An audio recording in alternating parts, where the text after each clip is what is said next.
Kami dari kelompok 4 ingin mempresentasikan makalah kami berjudul Komunikasi GPIO dan Cara Akses Komunikasi Paralel GPIO General Purpose Input Output.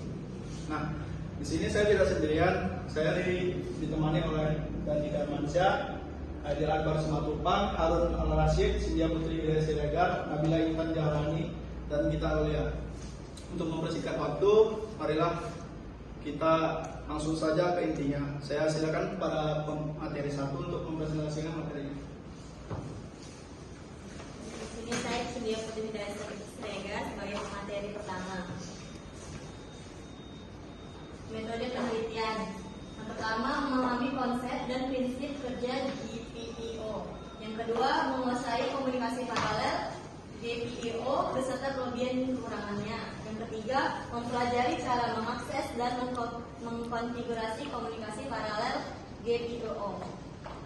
1. Memahami konsep dan prinsip kerja GPIO. Pengertian GPIO. Dalam dunia elektronik dan sistem tertanam, komunikasi data antara perangkat keras dan perangkat lunak memegang peran penting. Salah satu metode komunikasi yang banyak digunakan adalah melalui GPIO atau General Purpose Input Output.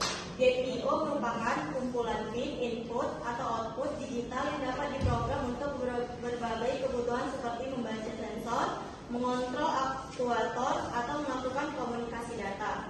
Komunikasi data melalui GPIO dapat dilakukan secara paralel, di mana beberapa bit data dikirimkan secara bersamaan melalui beberapa pin GPIO. Komunikasi paralel GPIO memiliki kelebihan dalam hal kecepatan transfer data dan efisiensi penggunaan sumber daya sistem. Sekian dari saya kembalikan kepada moderator. Terima kasih kepada Cynthia yang telah mempresentasikan materinya. Saya persilakan kepada pemateri kedua untuk menyampaikan materi. Baik, terima kasih kepada pemateri pertama. Saya lanjutkan dengan prinsip kerja GPIO. Yang pertama itu ada konfigurasi pin. Sebelum digunakan, pin GPIO perlu dikonfigurasi dulu melalui perangkat lunak, seperti program atau script yang dijalankan pada microcontroller atau SBC untuk menentukan apakah mereka akan digunakan sebagai input atau output. Ini dapat dilakukan dengan menggunakan library atau API yang disediakan oleh produsen perangkat keras. Yang kedua itu ada operasi input. Saat dikonfigurasi sebagai input, pin GPIO membaca sinyal yang masuk dari perangkat eksternal. Misalnya, sebuah sensor suhu yang terhubung ke pin GPIO dapat mengirimkan nilai analog yang kemudian dikonversi menjadi sinyal digital. Logikanya 0 atau 1 untuk diproses oleh microcontroller. Dan ketiga itu ada operasi output. Saat dikonfigurasi sebagai output, pin GPIO mengirimkan sinyal digital ke perangkat eksternal. Contohnya adalah mengontrol keadaan LED nyala atau mati dan mengatur kecepatan motor berdasarkan instruksi yang diberikan oleh microcontroller. Dan keempat itu ada perangkat lunak kontrol. Pengaturan dan pengendalian pin GPIO biasanya dilakukan melalui perangkat lunak yang berjalan pada sistem yang menggunakan microcontroller atau SBC. Ini memungkinkan pengembang untuk membuat aplikasi yang kompleks dengan mengintegrasikan input dan output dari berbagai perangkat eksternal. Baik, sekarang kita masuk ke contoh penggunaan GPIO. Di sini ada 3 contoh. Yang pertama itu ada mengontrol LED. Mengontrol LED itu contohnya pertama, pin GPIO ditetapkan sebagai output dan dihubungkan ke LED. Yang kedua itu ada dengan mengatur nilai register kontrol. Pin GPIO dapat menyalakan atau mematikan LED sesuai dengan logika yang diatur atau yang diinginkan. Dan kedua itu ada komunikasi dengan perangkat eksternal. Contohnya, yang pertama itu ada pin GPIO dapat digunakan untuk berkomunikasi dengan perangkat eksternal seperti modul Wi-Fi, modul Bluetooth, atau perangkat yang mendukung komunikasi paralel atau serial. Dan kedua itu ada konfigurasi pin GPIO disesuaikan dengan protokol komunikasi yang digunakan. Dan terakhir itu ada membaca sensor. Contohnya, pin GPIO ditetapkan sebagai input. Input dan dihubungkan ke sensor seperti sensor cahaya, sensor gerak, atau sensor yang lain-lainnya. Dan kedua itu dengan membaca nilai register kontrol, microcontroller dapat mengetahui keadaan sensor dan mengambil tindakan yang sesuai. Baik, sampai situlah penjelasan dari saya. Saya ucapkan terima kasih dan saya lanjutkan kepada moderator. Terima kasih kepada Ajelan Banu Simatupang yang telah membacakan materinya. Kemudian saya persilakan pada pemateri ketiga. Baik, di sini saya akan menjelaskan tentang menguasai komunikasi paralel GPIO beserta kelebihan dan kekurangannya. Nah, pengertian komunikasi paralel. Komunikasi paralel ini merujuk pada proses transfer data di mana beberapa bit data dikirimkan secara bersamaan melalui beberapa saluran atau pin secara paralel. Dalam konteks GPIO, komunikasi paralel berarti mengirimkan beberapa bit data sekaligus melalui beberapa pin GPIO secara bersamaan. Selanjutnya yaitu kelebihan dan kekurangan komunikasi paralel. Kelebihan dari komunikasi paralel ini kecepatan transfer data yang lebih tinggi dibandingkan komunikasi serial. Yang kedua, efisiensi penggunaan sumber daya sistem seperti waktu eksekusi dan konsumsi daya. Yang ketiga yaitu implementasi yang relatif sederhana untuk transfer data jarak pendek. Adapun kelemahan dari komunikasi paralel ini yaitu membutuhkan jumlah pin GPIO yang lebih banyak untuk transfer data dengan lebar data yang lebih besar. Yang kedua yaitu rentan terhadap interferensi dan noise pada saluran komunikasi paralel. Yang ketiga yaitu keterbatasan jarak komunikasi yang bisa dijangkau secara efektif. Sekian dari saya. Selanjutnya saya membaca pada masyarakat. Terima kasih kepada Nabila Intan Jamani yang telah mempresentasikan kelebihan dan kekurangan komunikasi paralel. Kemudian saya persilahkan kepada Gita Aulia untuk mempresentasikan selanjutnya. Baik, sini saya akan menjelaskan tentang mempelajari cara mengakses dan mengkonfigurasi komunikasi paralel GPIO. Di sini sudah ada langkah-langkah cara mengakses komunikasi paralel GPIO, yaitu tentukan jumlah pin GPIO yang akan digunakan untuk transfer data paralel. Kemudian konfigurasi pin GPIO yang akan digunakan baik sebagai input atau output. Tentukan format data yang akan dikirimkan, misalnya lebar data, urutan bit, dan lain-lain.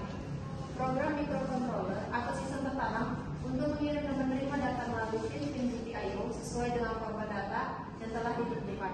Gunakan register kontrol GPIO untuk mengatur nilai-nilai pin GPIO sesuai dengan data yang akan dikirim atau diterima. Kemudian, tentukan port atau register GPIO yang akan digunakan untuk komunikasi paralel. Atur mode operasi pin GPIO yang akan digunakan sebagai input atau output. Jika diperlukan, atur resistor pull up atau pull down dan pada pin GPIO. Terakhir, konfigurasi lebar data yang akan dikirimkan atau diterima melalui pin GPIO. Baik, itu saja yang saya jelaskan dan kepada moderator. Terima kasih kepada Gita Aulia yang telah menyampaikan langkah-langkah cara konfigurasi komunikasi paralel GPIO. Kemudian saya persilahkan kepada pembaca 5 Harun Al-Rashid. Saya persilahkan. Terima kasih kepada moderator. Di sini saya menjelaskan tentang aplikasi komunikasi paralel GPIO. Aplikasi komunikasi paralel GPIO ialah aplikasi yang menggunakan ataupun menggunakan jalur paralel untuk mengirim data-data berupa byte data ataupun bilang-bilang biner. Nah, biasanya aplikasi paralel ini digunakan untuk transfer data, mau dia bisa secara data besar seperti big data ataupun data-data kecil. Contoh penggunaan komunikasi paralel GPIO. Sebenarnya komunikasi paralel GPIO ini banyak digunakan di berbagai bidang industri. Contohnya industri otomotif. Komunikasi paralel GPIO digunakan untuk sistem kontrol mesin, robotika industri, dan ini produksi otomatis. Yang kedua, dalam pengurusan sinyal digital. Dalam transfer data, otomatis kan banyak sinyal-sinyal ataupun data-data yang akan dikirim. Nah, disitulah komunikasi paralel GPIO ini digunakan, yaitu data-data atau sinyal-sinyal yang dikirim itu akan berupa bit data yang akan diterima oleh si perangkat penerimanya.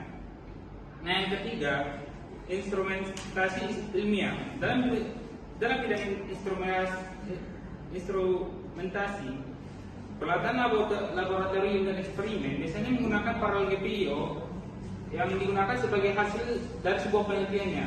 Dan yang keempat, sistem embedded dalam IoT.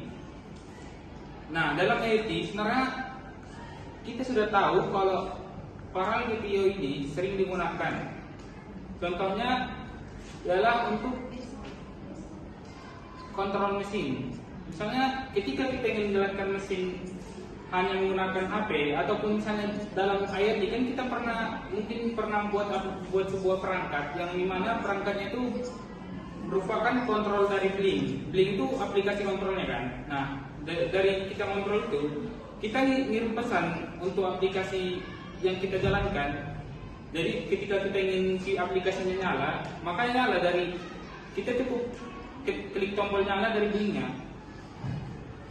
Sekian presentasi dari saya, kurang lebih saya maaf, saya kembali ke moderator.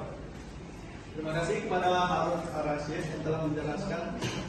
Kemudian saya persilakan kepada pemateri ke-6 dan Lidah Ramsyah untuk menjelaskan kesimpulan daripada makalah kami. Kesimpulan dari materi kami yaitu membahas tentang GPIO, yaitu General Purpose Input Output, yang merupakan PIN pada mikrokontroler atau sistem tertanam yang dapat dikonfigurasikan sebagai input atau output digital sesuai kebutuhan. Materi ini juga menjelaskan komunikasi paralel GPIO, yang dimana beberapa pin data dikirim secara bersamaan melalui beberapa pin GPIO yang berbeda, sehingga pemilihan transfer data yang lebih cepat dibandingkan dengan komunikasi serial. Maka materi ini juga memberikan penjelasan cara mengakses dan mengkonfigurasi GPIO beserta dengan contohnya, dan diagram skematik pada berbagai platform mikrokontroler atau sistem tertanam. Saran untuk teman-teman yang ingin mempelajari GPIO yaitu pertama pelajari terlebih dahulu arsitektur dan fitur spesifik dari platform mikrokontroler atau sistem tertanam yang akan digunakan. Yang kedua, pahami konsep dasar programan elektronika digital sebelum memulai proyek komunikasi GPIO. Dan yang terakhir, ketiga, yaitu lakukan eksperimen dan praktik langsung untuk membantu memahami konsep komunikasi GPIO dengan lebih baik. Sekian dari saya akan berikan kepada moderator. Terima kasih kepada Dalina Masya yang telah menjelaskan kesimpulan dan saran. Sekian dari presentasi kami. Bila ada kesalahan kata mohon dimaafkan, dan diakhiri dengan kata Assalamualaikum.